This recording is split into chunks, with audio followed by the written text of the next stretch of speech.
Muito boa noite, estamos aqui ao vivo hoje, dia 18 de maio de 2021, às 19 horas e 31 minutinhos, a gente não para aqui. Hoje recebemos aí dois pesos pesados do mercado de real estate, mercado de capitais. Eu acho que são duas figuras aí que merecem espaço, porque eu acho que tem muita história ainda para ser escrita, e eu acho que eles estão ainda no capítulo ali da introdução, do prefácio, mas o livro vai ser bem rico.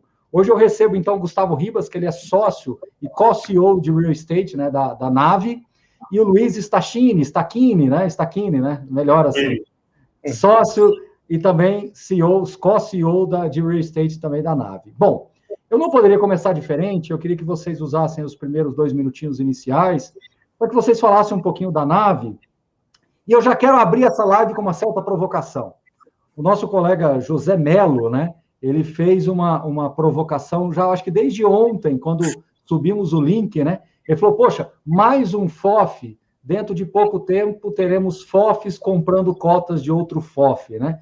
Então, a pergunta, por que a Nave está aqui no mercado hoje e qual seria o grande diferencial competitivo do Navit T11, que é um FOF com uma característica de total return? Isso vem lá do mercado de capitais e eu tenho certeza que isso pode, de fato, chegar aqui para a nossa indústria de FIIs. Então, sejam bem-vindos e aí eu passo a bola para vocês falarem um pouquinho sobre esses temas. Perfeito. Obrigado, Baroni, pela introdução, pela oportunidade de conversar com os seus ouvintes. Eu sou o Gustavo Ribas, o Luiz Stachini que está aqui do meu lado. Nós somos os cogestores do fundo Nave T11, que teve a sua estreia na Bolsa tem pouco menos de um mês. Então, fazendo uma rápida introdução da Nave, nós somos uma gestora de fundos de ações e fundos imobiliários. A Nave hoje tem quase 9 bi sob gestão total. Acho que depois, deixa eu deixar o Luiz aqui se apresentar, e depois a gente comenta um pouco do porquê desse fundo e dos nossos diferenciais competitivos. Perfeito. Sou o Luiz Stachini, eu me juntei ao time da Nave aproximadamente pouco mais de um ano atrás para iniciar esse projeto, né, do mundo imobiliário. Ribas que me convidou para me juntar aqui à Nave. Fiz carreira como analista de sell-side ao longo dos últimos 8 anos. O Ribas também teve passagem, sempre cobriu o setor imobiliário na parte de ações, né? Você já perguntou a respeito dos nossos diferenciais. Acho que um dos pontos bem interessantes que a gente traz para esse mercado vamos dizer assim, um corpo de gestão e de análise que vem do mundo de ações, né, para o mundo imobiliário, que acho que traz uma coisa eventualmente nova nesse mundo. A gente vê muita gente do tijolo indo para a gestão de FOF, normalmente, que é o que acontece. No nosso caso, é meio que o pessoal que está acostumado à renda variável indo para o mundo de FIIs, né?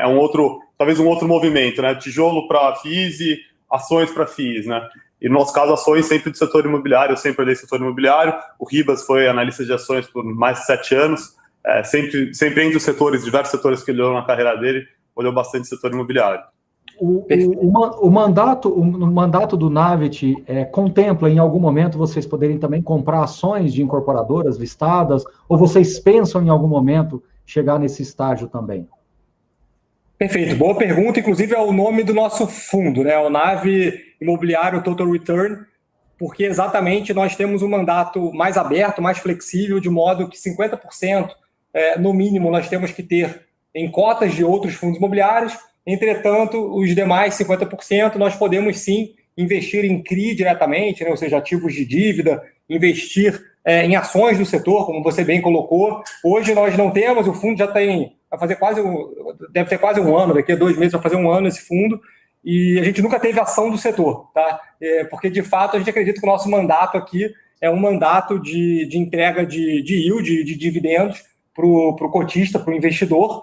Entretanto, por termos essa origem do mundo de ações, eu e o Luiz certamente acompanhamos e estamos sempre olhando muito de perto todas as ações. Então, em eventuais oportunidades, como você bem colocou, Baroni, a nossa ideia seria sim fazer alocações menores, por óbvio, porque entendemos que o coração desse veículo deve ser essa entrega dessa yield, desse dividendo, mas sim, oportunisticamente, podemos fazer incursões no mercado acionário. Inclusive também no mercado de tijolo, Baroni. Nosso mandato permite que também sejam adquiridos em em o fundo tendo corpo e que um eventual ativo não seja muito representativo do patrimônio líquido, pode sim, não há restrições de regulamento com relação a isso. Então, né, Luiz, eu acho que nós estamos cada vez mais caminhando para esse conceito de hedge fund mesmo. Inevitavelmente, vamos desembocar nisso em algum momento, né? Mas olha só, está tendo uma dúvida aqui no chat, e eu acho importantíssimo levantar, tanto do Vladimir quanto da própria Érica também, porque o nosso papel aqui também é educar, é explicar, é tirar os ruídos, né? E fazer com que todas as experiências fiquem as melhores possíveis. O pessoal está sem entender, e olha que pergunta importante, né? O que quer dizer esse total return? Né? Isso vocês herdaram lá do mercado, nós, né? Herdamos lá do mercado de capitais mesmo, dos fundos mais tradicionais, do 555. Aí olha só como é que é importante. Não paga dividendo, eu perco a minha isenção fiscal. Eu acho que chegou um momento muito importante de vocês explicarem por que total return e reafirmarem que paga sim dividendos e tem tido bons dividendos, a isenção fiscal está mantida. Então vamos tirar esse ruído da linha aí. Perfeito. Então, esse nome Total Return, ele vem muito do modo como eu e o Luiz gostamos de construir o portfólio, de pensar os investimentos nos fundos imobiliários. Quando a gente está analisando um ativo imobiliário, temos esse viés analítico do mundo de ações, de fazer, de fato, a modelagem financeira de cada um dos fundos imobiliários, traçar cenários e fazer desconto de fluxo de caixa descontado, etc. Eu e o Luiz muitas vezes olhamos para o retorno total que aquele ativo vai te dar. Então, às vezes, nós vamos ter no fundo fundos imobiliários com yield, né, com aquela distribuição de dividendo, que não necessariamente é elevadíssima, entretanto, a gente acredita ter um ganho de capital muito grande para se fazer. Então, o total return é simplesmente uma composição desse nosso viés de dividendo com o viés de ganho de capital. Quando você soma as duas coisas, você olhar o retorno total, é um pouco como eu e o Luiz aqui olhamos os nossos investimentos. E é importante ressaltar que nesse mundo de FIIs, né, e de fundos que investem em outros FIIs, conforme a gente realize esse total return, esse retorno total, essa apreciação de cota, ela vai ser distribuída como dividendo, inclusive obrigatoriamente, né? 95% do nosso resultado caixa precisa ser distribuído todo semestre. Posso entrar numa provocação bem polêmica, mas extremamente importante para a indústria de FOFs, eu acho? Como é que está a visão de vocês com relação àquele ponto da questão tributária, né, do pagamento do ganho de capital, né, do imposto sobre ganho de capital dentro do FOF? Como é que vocês estão? Eu sei que vocês conversam com o mercado, como é que está essa força-tarefa para tentar tirar esse ruído da linha, que na minha visão destravaria muito valor dentro de vários FOFs? Sem dúvida. Vamos lá. Hoje, o que acontece é que a gente... Todos os administradores, acredito, de fundos imobiliários, anualmente entram com alguma requisição, e o que a gente vê hoje, em termos de resultado, é que aqueles impostos sobre ganho de capital realizados há 4, 5 anos atrás estão sendo reavidos por diversos outros fundos. O ponto é que, como a indústria cresceu muito, aquilo é pouco representativo, né, em termos percentuais, né, em termos de ganho. Mas os resultados têm sido positivos até agora. É muito difícil para a gente fazer qualquer tipo de inferência com relação a como, eventualmente... Mas vocês concordam que em algum momento, isso destravaria um importante valor para o mercado de FOFs, né? Sem dúvida. Principalmente para fundos que conseguem ter um nível, né, conseguem girar um pouco mais a carteira, conseguem se aproveitar das oscilações de mercado para realizar ganho de capital. Inclusive, no nosso caso, Baroni, a gente teve ganhos de capital expressivos nos últimos 8 meses, 10 meses, e, por óbvio, pagamos os impostos de ganho de capital e em nenhum momento utilizamos essa eventual recuperação desses impostos já pagos como qualquer tipo de previsão adiante. Então, se em algum momento viermos a ter essas recuperações futuras, será totalmente uma surpresa positiva para o fundo. Em nenhum momento a gente coloca isso em nenhum relatório gerencial ou tipo de previsão e retorno disso para os cotistas. Somos bem conservadores nesse ponto. Tá bom. Tem um cotista que ele faz, não é uma crítica, ele faz uma observação e eu quero dar uma roupagem diferente para a pergunta dele. No geral, ele não fala do Navit, no geral... Os relatórios dos FOFs são muito técnicos, muito difíceis, às vezes, de serem entendidos. Eu vejo exatamente ao contrário. Eu aprendo muito com os relatórios de FOFs. Naturalmente, eles são mais técnicos, porque vocês são levados a fazer uma cobertura mais ampla do mercado. Então, assim, eu acho que você pode mitigar isso fazendo um glossário, ou talvez criando uma interlocução com uma linguagem mais simples na hora de colocar, mas eu aprendo muito com os relatórios de FOFs. Então, eu queria que vocês fizessem muito rapidamente um panorama de mercado, especialmente desse 2021, que está um 2021 esquisito, né? Você praticamente dobrou a taxa de juros, e antigamente a gente tinha aquela tese de que a cada 1 ponto percentual os fundos imobiliários cairiam, acho que 3%, tinha uma conta mais ou menos assim. Então, está um mercado estranho, ao mesmo tempo ele ganha velocidade, depois ele freia. Essas últimas semanas ele ficou meio em banho-maria, aí, esperando algumas respostas, de repente não vieram essas respostas, o mercado voltou a cair. Então, assim, qual a visão que vocês têm para o retrato atual do mercado e como é que vocês estão avaliando esse 2021, considerando o que está por vir? Vocês que mandam aí. Perfeito, Baroni. O nosso posicionamento de carteira talvez até explica bastante qual a nossa visão setorial entre os diferentes segmentos imobiliários. Hoje, né, dentro dos principais segmentos imobiliários que a gente enxerga dentro do universo de FIIs, a gente é menos construtivo, né, com segmentos de shoppings e com segmentos de lajes corporativas, né? Somos mais comprados no segmento de crédito, até para ter o vento a favor dessa eventual subida de juros que já começou a acontecer, e de contratos atípicos que acabam tendo essa mesma característica, né, de estar, né, de certa maneira, estar com conforto de conseguir ter o repasse de inflação. A nossa visão ainda tem um nível de incerteza muito grande com relação a nível de vacância futura, e no caso dos escritórios, e de nível de inadimplência, vacância e descontos para os shoppings, que certamente o impacto da pandemia vai ser muito pior do que aquilo que a gente viu na crise de 15 e 16, isso resta poucas dúvidas, e adiantou várias tendências mais negativas para o universo de shopping, no sentido de perda de share para e-commerce, né? E aliado ao fato de que, na média, na qualidade dos ativos em FIIs de shopping center é pior do que o que a gente vê em bolsa, por exemplo, faz com que a gente acredite que vai haver as revisões, né, as revisões de expectativa, na nossa visão que, em geral, sempre pressupõe algum nível de recuperação, talvez sejam um pouco mais retardadas. Tá bom. Eu vou fazer uma pergunta cruel, mas entendam que é o meu papel aqui, tá?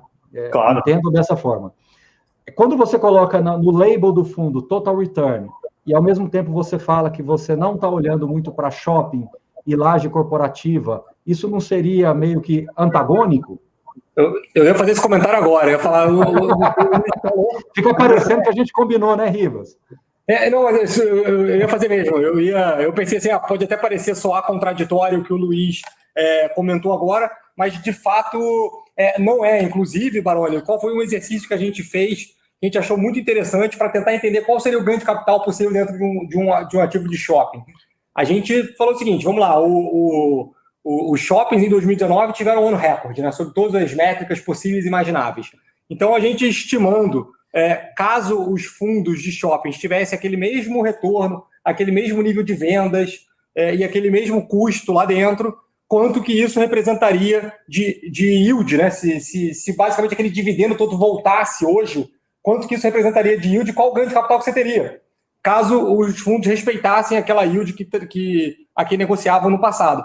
E o ganho de capital não era tão expressivo assim. O que nos acabou dizendo é o seguinte, que os shoppings listados em ações, né, como o Luiz bem comentou aqui, talvez tenham caído muito mais do que os FIIs, o que é natural, né, pela característica dos fundos imobiliários, mas que não nos deu um conforto muito grande ao olhar esse total return. Quando a gente olhava esse ganho de capital com essa conta que a gente fez, baseada em 2019, mais o yield que ele estava entregando, que está bem amassado, bem comprimido, por razões óbvias, não nos deu um conforto razoável de estarmos investidos. Mas assim, a gente acompanha e é provavelmente a classe de ativos que o Luiz mais conhece dentre os segmentos do mundo imobiliário.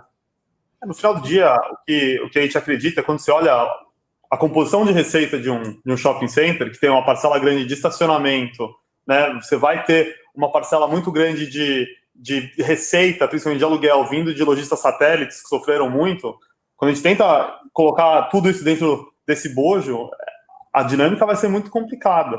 E vai haver aumento de vacância, sem dúvida, né? Vai haver aumento de inadimplência, já está, né? Já é uma realidade, né? Quando você compara a 2019. Então, assim, na nossa visão, o equilíbrio vai demorar um pouco a ocorrer. E quanto maior a qualidade do shopping, mais rápido esse equilíbrio vai acontecer. Quanto maior o fluxo natural que ele tem, quanto maior a dominância dele. Eu concordo com vocês olhando para esse recorte temporal agora, né? Talvez a mais seja melhor, né? Se a gente tivesse tido essa conversa há talvez um ano atrás, a gente poderia ter tido outra visão, porque ainda tinha alguma coisa para capturar, né? A gente sempre compara, é tudo com base no preço aqui. A gente não tem problema de comprar teses de recuperação. Contanto que a assimetria, a gente gosta muito de assimetria aqui. Quando a gente acha que tem muito mais para ganhar do que para perder, a gente gosta de fazer investimentos. Não é questão de estar certo ou errado aqui. É quanto você ganha se estiver certo e quanto você perde se estiver errado. A gente acha que tem, eventualmente, mais para perder do que para ganhar nesse caso, por isso que a gente prefere ter uma alocação da maneira que a gente comentou com você. Na verdade, eu acho, discordem de mim, por favor, o total return ficou mais desafiador, né? Porque hoje o fundo imobiliário ele tem um carrego ótimo, né? Mas tem muita coisa que precisa ainda ser resolvida para vir para o preço, né? Você precisa tirar, pelo menos no curto prazo, o fantasma da tributação. Você precisa esperar os juros se acomodarem em algum ponto. Você precisa consolidar esse crescimento da indústria desenfreado, né, que o mercado de alguma forma está ganhando racionalidade, está se cobrando mais celeridade dos gestores e, ao mesmo tempo, custos mais competitivos das ofertas. E você ainda precisa resolver problemas macro mesmo, né, de home office, como você falou, de varejo, o custo do metro quadrado de construção, como é que ele vai chegar para o tijolo de verdade. Então, tem algumas coisas que precisam ser resolvidas. Então, acho que o fundo imobiliário hoje ele se tornou um excelente ativo de proteção e bom carrego, mas ganho de capital não vejo tanto assim.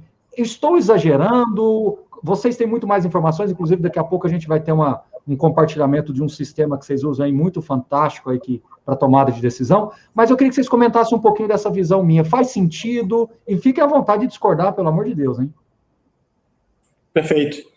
Vamos lá, eu acredito que, de uma maneira geral, sim, vai ter assim, o ganho de capital. Na nossa visão, ele normalmente acontece quando você tem um nível de visibilidade, né? Você precisa, e você precisa ter uma condição de prever razoavelmente aquilo que vai acontecer. A gente vai falar assim, eu vou falar em absoluto, os fundos de tijolo, tem vários deles abaixo de valor de reposição?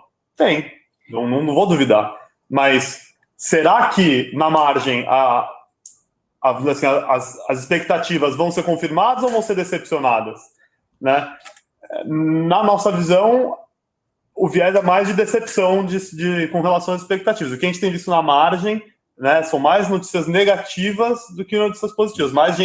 Mais absorção negativa, né, mais gente saindo de escritório do que gente ocupando. A gente, na minha visão, as grandes empresas, os grandes ocupantes de espaço, sequer começaram a tomar grandes decisões a respeito de movimentações ou saída de escritório, né, que são coisas mais estratégicas, que requer que a coisa suba mais até um high level de management. Minha opinião, e eu queria ouvir muita opinião sincera de vocês também, como a gente está batendo esse papo aqui, está super gostoso e dessa forma fica bem mais fácil de sentir vocês e o mercado, né? Minha visão, não compensa ficar de fora, porque quando você olha para o lado, há também vários riscos, há também vários desafios, e o fundo imobiliário ele tem um excelente carrego e no final do dia, é um ativo de proteção, você está com bom tijolo, você está protegido numa situação mais extrema, então é um bom carrego, mas por outro lado, quem está comprando agora falando, cara, vai bombar, isso vai crescer muito, também não vejo dessa forma. Então eu vejo que é um ativo para você não estar de fora, mas também não como uma grande aposta que isso vai crescer muito, porque o custo da construção cresceu demais, e que agora tudo vai voltar depois de vacinação. Não, eu acho que tem muitas coisas ainda para ser resolvidas. Vocês entenderam o que eu quis dizer na essência? Sim, perfeito. Não estou de fora, mas não crie expectativas demais, porque se ele ficar marginalmente com retorno positivo, já está ótimo, já está bom. Exatamente. Não, e Barão, eu acho que o mundo de fundos imobiliários, ele te dá uma proteção que também resolve, de uma certa maneira, um desses pontos que você comentou, que é a inflação, né? Normalmente, né, se você... aqui na nossa carteira, a gente tem disposição de mais de 80% do nosso fundo em ativos de crédito, logística e varejo, sendo que logística e varejo, eles têm um componente muito forte de contratos atípicos, que são aqueles contratos, você tem um contrato de longo prazo com um inquilino e durante esse prazo desse contrato, reajusta a inflação. Dito isso, é uma proteção muito forte que você tem contra a inflação, né, se eventualmente essa inflação subir de forma muito abrupta, e você tem, como você bem comentou, um excelente carrego, né? O nosso fundo aqui no nosso primeiro relatório gerencial que a gente publicou, assim, entregamos um retorno muito elevado. A gente gerou 71 centavos de resultado e entregamos 60 centavos de distribuição. Então, assim, ainda é muito, muito superior ao que você conseguiria, eventualmente, nos juros, renda fixa e sem, eventualmente, essa proteção necessariamente contra a inflação. E, Luiz, você gosta muito de varejo, conhece shoppings. A maneira que vocês encontraram de estar expostos ao varejo foi, por exemplo, via SPVJ, que é a maior posição de vocês. Para quem não sabe, o SPVJ ele tem algumas participações em ativos locados para açaí, né? É de uma gestora chamada Success, né? De uma administradora, chamada Success, e ele foi ancorado, salvo engano, exclusivamente pelo HGRU lá atrás, aí depois outras frentes de outros club deals foram surgindo, e vocês hoje têm uma participação relevante aí dentro do patrimônio do Navit, né? Quase 10% do fundo. É uma maneira inteligente de você se proteger com contratos sólidos dentro de ativos que, assim, de longuíssimo prazo, né? 20 anos de contrato em alguns casos, ainda tendo possibilidades de ganhos adicionais caso esse fundo seja listado em algum momento, e estar exposto de alguma maneira num varejo essencial, ou seja, você combinou todos os mundos aí virando o seu canhão para um ativo como esse. Foi essa a cabeça, foi essa a decisão, ou tem mais alguma coisa além disso? Fica à vontade. Foi bem isso. A nossa cabeça aqui, olhando esse investimento, teve um viés muito grande de olhar. Primeiro, a qualidade do inquilino, né? A gente vê que o inquilino ali é primordialmente o Grupo Açaí, que tem uma condição de balanço super boa, acabou de fazer o spin-off do Grupo Pão de Açúcar. A gente, inclusive, interage aqui com os nossos analistas de ações para entender muito bem como funciona, como está a estrutura de capital, como está andando a qualidade creditícia de cada um desses tenants, para ter uma assertividade maior na nossa alocação. E, no nosso ver, né, é um fundo que, dado o prazo e a rentabilidade que ele entrega em termos de dividendo, pareceu, dos fundos de contratos atípicos, aquele que tinha o maior prazo relacionado com a maior entrega de dividendos. E um time de gestão na nossa cabeça super sério. Né? A família, né, dos sócios, entre os sócios da Success Park, que é a gestora, digamos assim, do fundo, tem a família que tem gente que era da família Goldstein, que era aquele grupo do Sul, né, que vendeu a participação da Cirela, pessoal super sério, tem uma capacidade muito boa. E ainda tem uma pitada de desenvolvimento ali dentro e ainda uma possibilidade de você sair de uma operação dessa com um ganho de capital incrível, né, no médio prazo para o fundo, né? E eu brinco muito, né? É um ativo que, se você quiser carregar também durante anos, poxa, lá na frente você tem quanto vai valer um terreno desse lá na frente, né? Ou seja, você tem ganho de capital se você quiser realizar na hora que você quiser, né? Exato, e até, Barone, engraçado que você fez uma pergunta no início de quais são os nossos diferenciais. Eu acho que esse responde um dos nossos diferenciais que a gente considera, que é poder participar desses club deals, como você bem colocou, né? Essas ofertas 476 mais restritas, né, a poucos investidores, por estarmos aqui dentro do ecossistema de uma gestora multiproduto, uma gestora grande, a gente tem acesso muito, muito amplo a esse tipo de produto. Até um segundo diferencial que a gente também já comentou, que foi a parte de termos esse background analítico, né, de ações. E acho que o terceiro, que só para aproveitando o gancho da sua pergunta, a parte de tecnologia, né, que a gente alia o sistema de data science, de ciência de dados, ao processo de investimentos de uma forma extremamente integrada. Vamos mostrar esse sistema, então, para todo mundo? Legal. Já está quase na metade, praticamente na metade da live aqui. Vamos mostrar.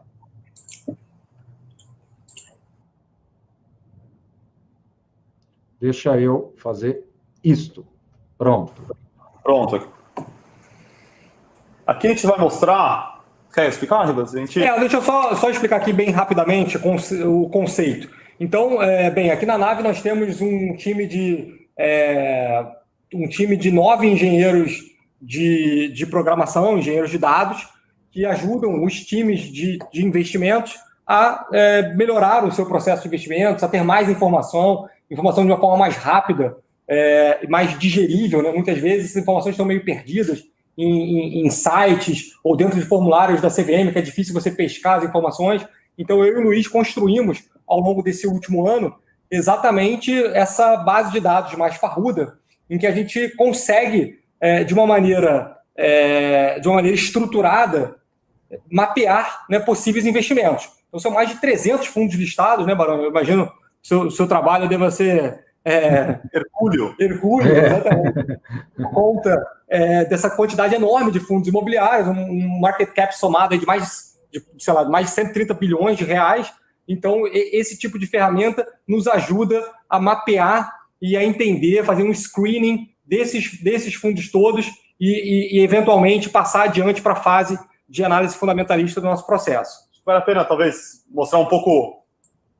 Isso aqui, só para a gente passar, são todos os ativos de todos os fundos imobiliários que reportam dados para a CVM, e a gente puxa essas estatísticas, algumas aqui elas vêm direto, outras a gente tem que fazer conta, a gente tem que corrigir um monte de estatística, que tem, às vezes a administradora não ajusta pelo stake, etc. Então, é um trabalho que sempre se mantém, não é um negócio que nunca está... Assim, ele sempre está 95%, a gente tem que manter o nível de qualidade de serviço. Mas, assim, eu acho que é bem interessante para a gente ver, né? Você consegue olhar todos os ativos que estão aqui no raio, vamos dizer assim, 30 km de São Paulo. Se você quiser olhar, por exemplo, aqui o portfólio da Bresco, por exemplo, que tem vários ativos, né? Você pega aqui o... Tá passando aqui. Aí. Você vê que quando você chega mais perto, né, Baroni, da cidade de São Paulo, do centro consumidor, você vê muito roxinho ali. O que é o roxinho? É o BRCO11, né? O fundo da Bresco, que tem muitos ativos last mile, muito próximos do centro consumidor. Então, esse tipo de visualização, essa geolocalização, nos ajuda a entender quais são os ativos mais bem localizados, qual é aquele gestor que tem aqueles ativos praticamente irreplicáveis, né, na cidade de São Paulo. Uma coisa interessante que dá para fazer também aqui, ó, vou pegar bem aquilo que está super próximo de São Paulo. Você seleciona só esse e você consegue ver as principais estatísticas. Vai ter algum dado errado? Por exemplo, esse daqui da XPlog, possivelmente a área reportada, o nível de aluguel deve ter tido alguma multa, alguma coisa assim no último trimestre que atrapalhou. Mas você consegue ver, né, desde o galpão de També do BTLG, né, até os ativos de Bresco, etc., o nível de aluguel por metro quadrado, a gente consegue comparar isso historicamente, né, para entender e conseguir criticar um portfólio de ativos. Então né, a gente teve várias aquisições recentes. O gestor colocou ali os preços praticados, etc., no comunicado, você quase que em tempo real vai saber analisar se aquela operação foi boa ou não. Pelo menos nessa primeira leitura eu diria, econométrica, né? Não muito... Exato. Né? Então, assim, o primeiro feeling você já tem quase que imediato, né? Perfeito, exatamente. O que acontece muitas vezes, Baroni, é os dados que foram imputados na CVM estarem errados, né? Aí é uma questão de a gente, junto do gestor, administrador, corrigir, né? E melhorar essa acurácia dos dados reportados. Mas, de uma maneira geral, funciona muito bem. E Exato. O que leva... Vamos tentar agora, eu vou tentar provocar vocês um pouquinho e fica à vontade. Eu sei que vocês querem mostrar algumas coisas específicas, mas o que leva vocês a crer, por exemplo, que a Lages não é uma aposta interessante agora, por exemplo? É um sistema como esse que norteia a decisão? E como é que você enxerga isso? Perfeito. Então, a gente gosta com um certo grau aqui de falsa modéstia, mas a gente gosta de chamar esse sistema que a gente criou, na verdade, o Stachini que gosta, de chamar que é a Bloomberg do setor de FII. É um exagero. É um exagero, mas assim, então, assim, dentro do nosso processo de investimentos, Baroni, esses sistemas, eles nos ajudam a mapear aquelas oportunidades, eventualmente alguns sinais amarelos, eventualmente sinais vermelhos, etc. Mas em nenhum momento vai sair uma ordem de compra do nosso sistema diretamente ou de venda, né? Então a gente não é um fundo quant, apesar de termos, né, esse processo muito analítico, muito quantitativo como base para as nossas decisões de investimentos, ele é só uma etapa do nosso processo, né? Então, aqui o Luiz vai mostrar... Ele é o que vai despertar que é algo interessante para se ver ou para se não ver. Aí, a partir daí, você coloca a lupa, aí vai conversar com o gestor, vai tentar entender um pouco mais. Serve como primeiro filtro para a gente acessar as oportunidades e também, dado que a gente tem muitos fundos monoativos aqui, quando você tem um portfólio, muitas vezes quando você olha as estatísticas agregadas, elas não dizem muita coisa, né? Oferta, olhar um ano contra ano não vai dizer muita coisa. Não vai dizer quase nada, né? No mercado que cresce... Se o fundo urbano aqui tem eventualmente um atacarejo, aí compra uma universidade, os preços por metro quadrado não tem nada a ver um com a outra. Se olhar a evolução de aluguel por metro quadrado ano contra ano, não diz muita coisa. Mas a gente tem vários fundos monoativos que a gente tenta começar a tirar algumas conclusões. Aqui, por exemplo, estou mostrando o Terra, aqui na região da Berrini, você vê que teve um aumento expressivo de vacância, né? Você tem alguns outros fundos que... Um que a gente olha muito também, o HGPO, que é um fundo super prime, né? Que a gente começa a ver, você percebe que teve vacância hoje é virtualmente zero, né? E você teve um aumento bastante expressivo de preço, né? O que a gente está querendo dizer é que a gente tem acesso a todos esses ativos, né? A todos esses FIIs monoativo e consegue entender a evolução deles. E a parte interessante é que a gente vê a evolução do preço praticado, não do preço pedido, como a maior parte das consultorias fornece. A consultoria, inclusive, não consegue fornecer o preço praticado, porque, enfim, não é o que ela faz. O trabalho dela é... E quando você pega um portfólio extremamente híbrido aí, vamos pegar o BRCR, um HGRE, tem um portfólio muito híbrido. Como é que você pauta, como é que o sistema te dá a indicação de que faria sentido ou não? Esse sistema não vai conseguir dizer muita coisa, sendo... Não, esse agregado, essa página aí, mas o de... consegue olhar se você voltar para o geolocalizador... O geolocalizador a gente consegue. A gente consegue sim, vamos lá. Acho que dá para entrar direto no BRCR, né, Luiz? O BRCR tem um... Tá para baixo, tá indo lá, acho que tá com L. Lá, aí. Você vê todos os ativos aqui de São Paulo, né? Uma parte grande que a gente consegue ver aqui em São Paulo. Deixa eu pegar aqui. O BC-Fund tem um elemento, como ele carrega várias posições através de outros fundos, aqui você não vê o portfólio completo deles, tá? Por quê? Eles têm posições através de outros fundos via equivalência patrimonial, né? Por exemplo, o Senesp, que aqui a gente não encontra o Senesp, por exemplo. E outras posições mais. Né? Mas, de fato, a gente consegue ver ali, né, Baroni? Você pode ver na tabelinha ali da direita, que se abriu, quando a gente selecionou o BRCR11, a gente vê lá o reais por metro quadrado, a gente vê a área de cada propriedade, a vacância, o ativo exato que comercializaram hoje, inclusive, né? Então, tem uma série de informações. Fundos que têm muita equivalência patrimonial, essa ferramenta acaba não capturando da melhor maneira, pelo menos na minha opinião. O que a gente faz nesses fundos? O BC Fund tem um disclosure ótimo. Eles abrem aluguel, ativo, eles têm um nível de abertura de informação nas planilhas de fundamento deles, que é maravilhoso, a gente consegue ter todo esse acesso à informação, e nesse caso a gente faz um modelo separado pelo fato de que assim, a estrutura societária, né, do jeito que o BC Fund está estruturado, tem o FII do Cidade Jardim, tem o FII a própria posição do Desetaurus também divide com outro FII do BTG, então acaba que é uma posição que a gente prefere olhar via o disclosure próprio deles, que é melhor do que o que eles... Mas até o que eu diria aqui que é parecido com a Bloomberg, até nesse sentido, né? Você vai olhar, sei lá, uma holding company lá na Bloomberg, a CZZ lá é listada nos Estados Unidos, e provavelmente, se você quiser pegar uma métrica única ali, vai ter tantas empresas ali embaixo que se você olhar uma métrica única não vai te dizer muita coisa. De fato, você vai ter que fazer aquele trabalho de formiguinha, né? Abrir os relatórios, modelar negócio a negócio, etc., que é um pouco parecido com o que acontece com alguns poucos fundos, né? Que é o caso do BC Fund. O BC Fund é um deles. Talvez a XPlog, que tem oposição nos ativos do Nordeste também, com o fundo imobiliário, né? Daquele fundo que fizeram, acho, em 2019, né? Aquisição. Então, tem alguns casos. Bom, se vocês quiserem mostrar mais alguma coisa, pode ficar à vontade, mas eu fiquei com uma curiosidade. O que seria o Valuation Alert? Né? Ou seja, quando bate um determinado valuation, o sistema gera algum report para que vocês possam, talvez, aprofundar no estudo, ou estou viajando aqui? Não tem nada a ver com isso. Não, é exatamente isso. Assim, o que a gente criou alguns alertas, assim, que depende de cada um dos setores, mas em que a gente consegue colocar exatamente o que você comentou. Se um fundo atingiu determinado patamar, caiu muito o suficiente para chegar em determinado nível histórico de low, de valuation, a gente recebe esse aviso no nosso e-mail e aí a gente investiga. Aqui, por exemplo, que essa é uma tela interessante, né? Isso aqui mostra o intervalo em que cada um dos fundos negociou, né? Em termos de... Aqui, como a gente pode testar qualquer uma das métricas, dividend yield, DV por metro quadrado, price to book. A gente tem até algumas métricas desalavancadas, acho que não vale a pena a gente entrar nesse nível de detalhe, mas a gente consegue olhar principais métricas aqui, ver onde o ativo está negociando, né? Versus a média, 1 mais 1 e menos 1 desvio padrão. Para cada um dos subsegmentos, a gente tem alguns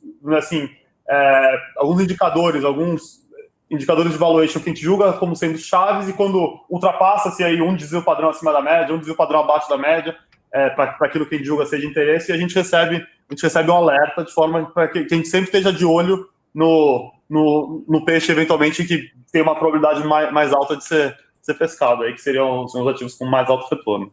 Maravilha, maravilha. Vocês querem mostrar mais alguma coisa, ou eu posso só colocar o relatório aqui para a gente discutir umas coisinhas?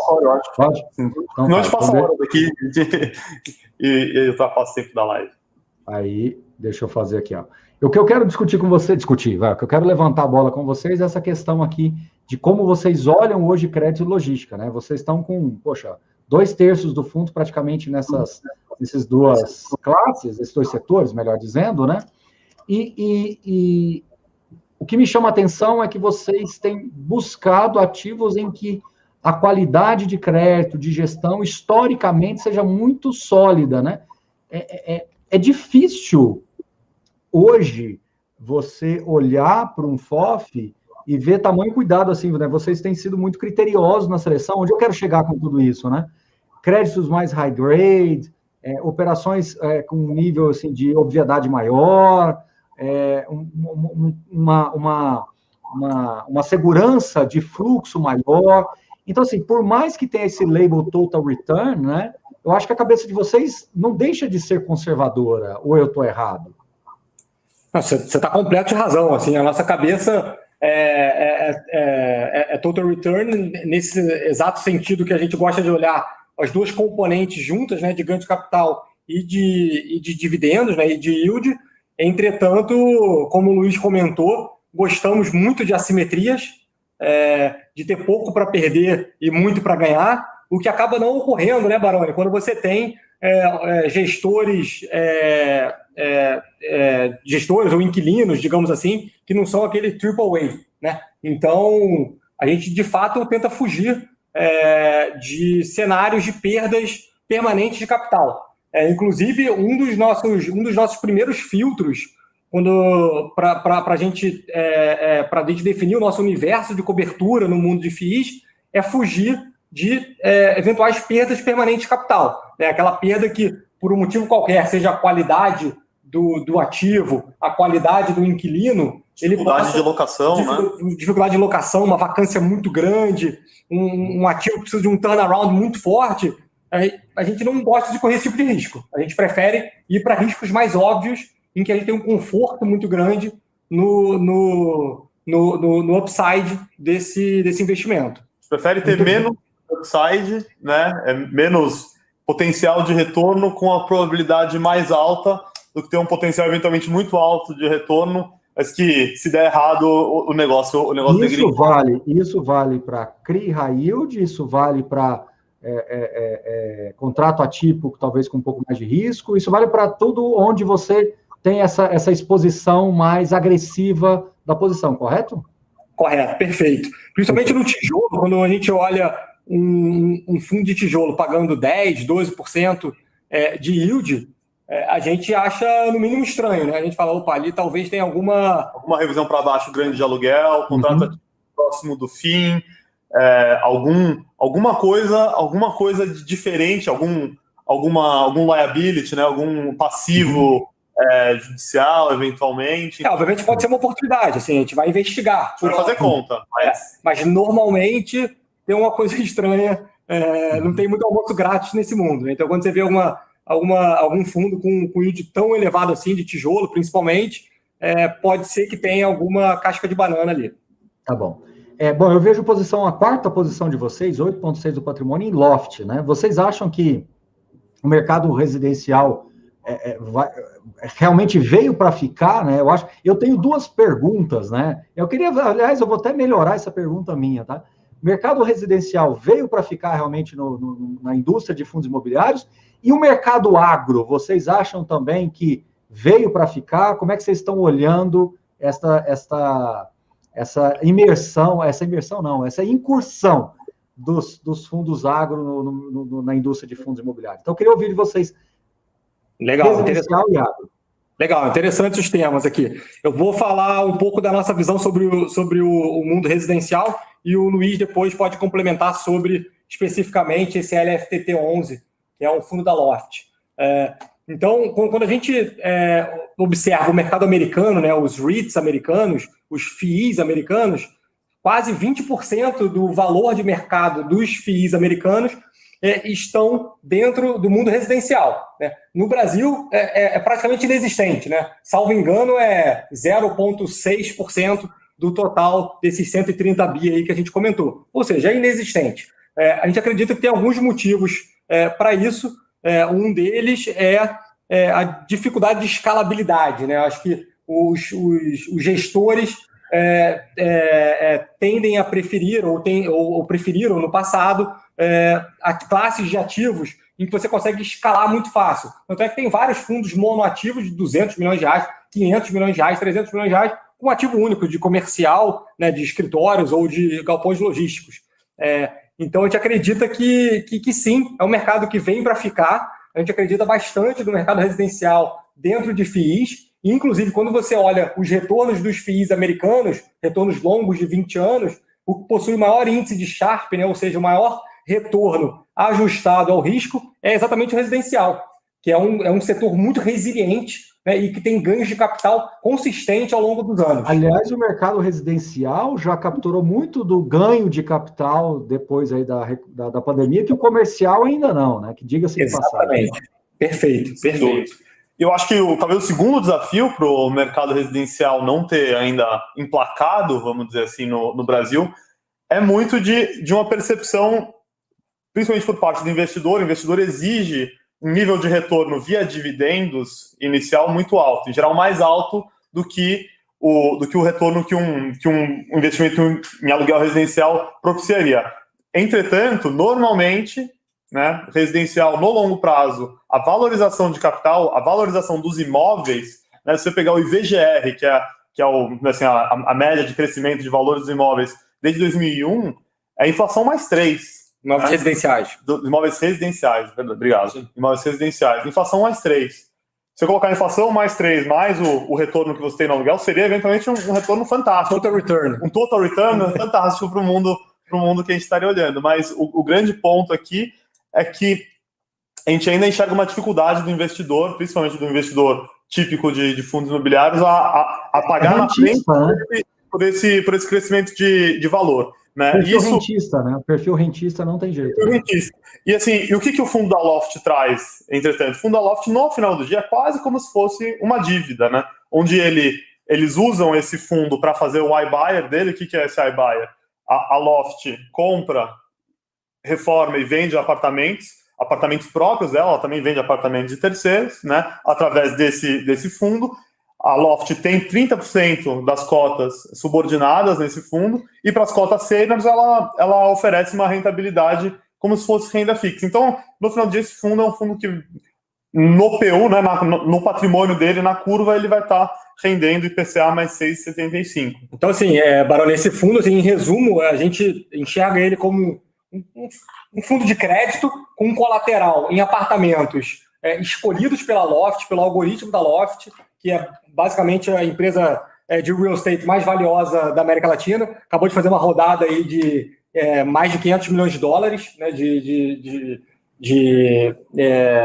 numa rodada de venture capital, de modo que além disso, né, Luiz, além de você ter essa proteção dos apartamentos que estão lá dentro, escolhidos pelo algoritmo da Loft, reformados, você ainda tem esse 30% de subordinação da Loft, ou seja, nos parece que o famoso loss given default, né, que ainda que se tudo der errado, acontecer, qual é a sua perda dentro desse fundo? Nos parece que é virtualmente zero, ou muito perto de zero, porque você vai ter a subordinação da Loft para cobrir parte das perdas eventuais, e o estoque, né?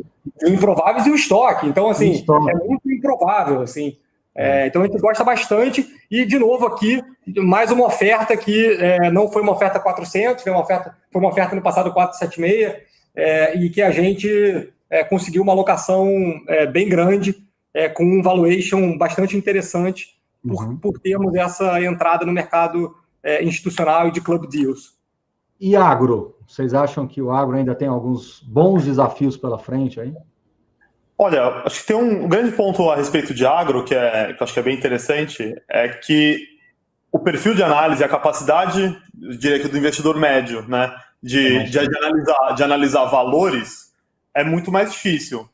No agro, eu diria que o gestor médio ele vai olhar contratos, né? Quanto vale aquele contrato? Em geral, são contratos atípicos, né? Os fundos que a gente vê hoje são contratos de longuíssimo prazo, ou de arrendamento, ou de eventualmente sale leaseback, de silos, etc., outras coisas de armazenamento que aparece dentro desse setor. O meu viés é muito mais de olhar o contrato e de conversar com quem conhece, né, no final do dia. Eu não sou um especialista em agro, nunca olhei o mercado de real estate, mas a gente olha preço por hectare, qual o preço por hectare de uma determinada região, qual eventualmente, se um gestor está pagando caro ou barato. Não acho que eu diria que não é a especialidade de nenhum gestor de fundos. A análise seria muito a respeito do capacidade de crédito e da atipicidade, né, vamos dizer assim, do contrato, qual o VGL, né, o valor geral de locação do prazo remanescente daquele contrato vis-à-vis o valor de mercado do fundo. É uma coisa que a gente olha bastante e buscar se inteirar. Quanto mais crescer esse mercado, maior vai ser o nível de informação. Assim como renda urbana era uma coisa quase inexistente, a exceção dos fundos de agência bancária há poucos anos atrás, hoje já tem muito mais informação e a gente tem muito mais conforto para fazer alocações setoriais aqui. Aliás, eu vou dar agora eu vou dar a volta na história, viu? Aliás, na verdade, um dos primeiros fundos de renda urbana foram aqueles originados lá atrás da RB Capital e aqueles que vieram lá da São Carlos, né? Que era o Max Retail, né? Que tinha aquelas lojas americanas.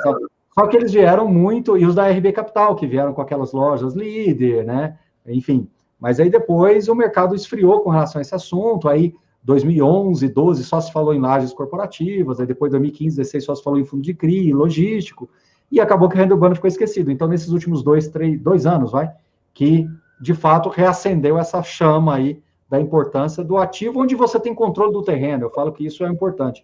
Sobre agro, eu queria emitir minha opinião muito rapidamente. Acho que eu também conversei muito com várias pessoas e eu percebo muita difusão de informação. No final do dia, são opiniões muito pessoais.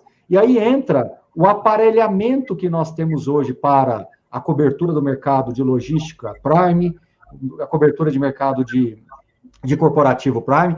Então, assim, a dificuldade de se avaliar hoje o mercado do agro é justamente a ausência de uma base minimamente confiável que nos permita fazer uma valoração do residual, né? Porque avaliar contrato é avaliar crédito. Você pode fazer uma análise de crédito de quem está pagando o contrato, mas e o residual desse ativo lá na frente? Como é que você vai precificar? Né? Exatamente, essa é grande, talvez a maior dificuldade, né? O que no mundo residencial é um pouco mais fácil, assim, é mais palpável, né? Você vai ter...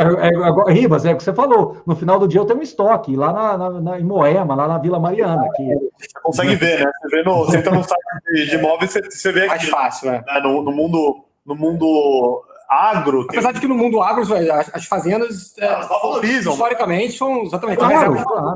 Sem dúvida. Mas aí, eventualmente, tem uma muito próxima da outra, que o acesso é diferente, uma vale metade do que a outra. É isso que eu ia falar. E aí acaba que o nível de informação que a gente precisa ter é maior.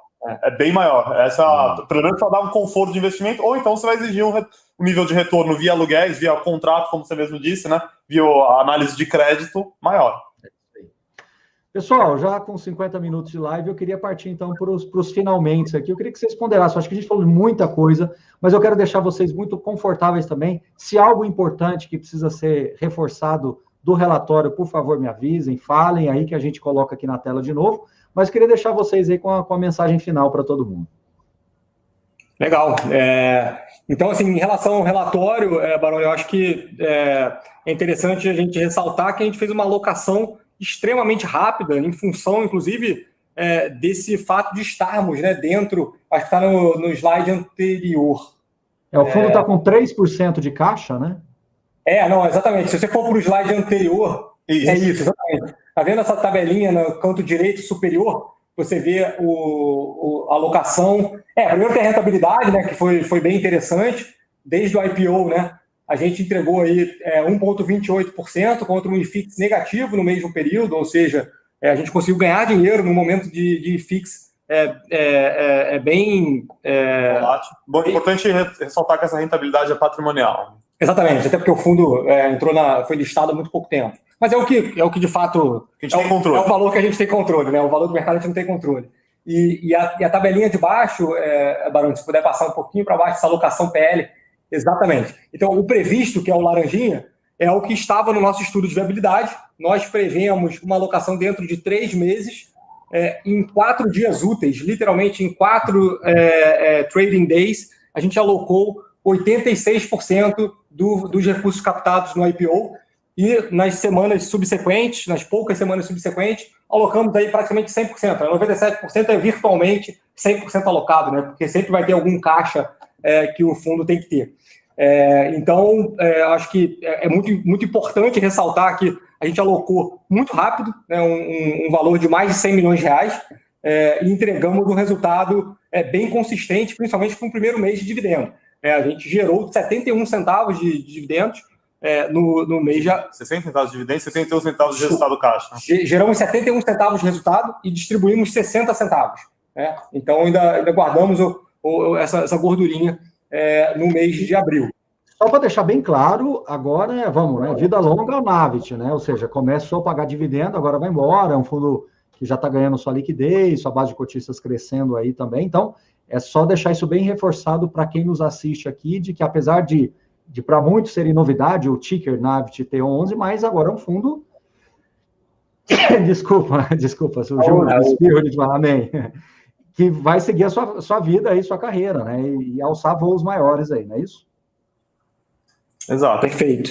Estamos bastante focado e 100% atrás de oportunidades, sempre olhando tudo que aparece, seja de oferta, seja de oportunidades no mercado secundário, seja de block trades, aquilo que aparece de oportunidade, a gente está de olho, assim, o trabalho incessante do Ribas e meu é de procurar oportunidades para investimento que tragam perfil de risco e retorno positivo. Por curiosidade, o esforço de vocês aí, vamos considerar 6 a 12 meses, vai ser em realmente calibrar ainda mais as expectativas do Navit, ou vocês estão abertos, a nave, né, está aberta a ter outros veículos imobiliários também, eventualmente outros produtos? Podem falar o que vocês quiserem, assim, e se puderem também. Perfeito. Boa. Não, a pergunta super pertinente. Super pertinente. Então, eu e o Luiz, e aqui na Nave nós temos essa cultura de focar em produtos que a gente considere ter um diferencial competitivo muito forte. Então, o Nave T11, exatamente aliando ao uso de ciência de dados, a nossa expertise, minha e do Luiz, em modelagem financeira, e o fato de estarmos num ecossistema de uma gestora muito grande, a gente acredita, e de fato os resultados têm mostrado, que nós temos esse diferencial competitivo muito forte. Então, vocês só vão ver, eventualmente, a Nave indo para qualquer nova estratégia, se a gente considerar que o nosso diferencial competitivo é muito grande.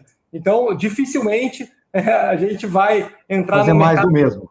No mais do mesmo, aquele mercado ultra competitivo, que tem todo mundo fazendo, a competição no limite é por preço, etc. Isso nós não temos interesse algum em fazer, inclusive temos regras aqui da sociedade, eu e o Luiz somos sócios da Nave, como sócios temos que investir nos mesmos veículos dos investidores, não temos skin in the game, eu e o Luiz temos um grande percentual do nosso patrimônio nesse veículo.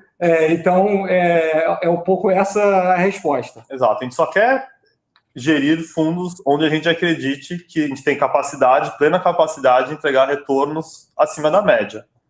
Senão, não vale a pena. Se a gente entrar num setor onde a gente acredita que a gente vai ter que brigar por preço para gerar valor, para crescer o fundo, para criar um fundo, eu não acho que é esse o caminho que a gente quer fazer. A gente acha que tem muita gente muito competente fazendo isso já.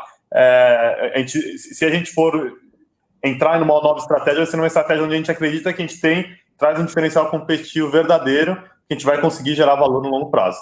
E, Baroni, só o último comentário que eu ia fazer, assim, todas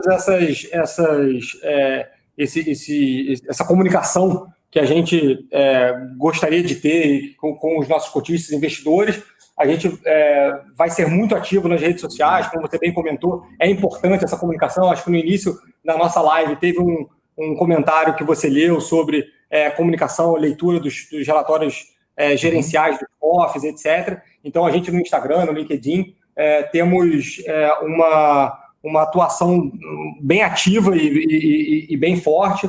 Então, peço aí a todo mundo que caso tenha interesse no Nave T11 e nos posts da Nave, ficarem ligados nas nossas redes sociais.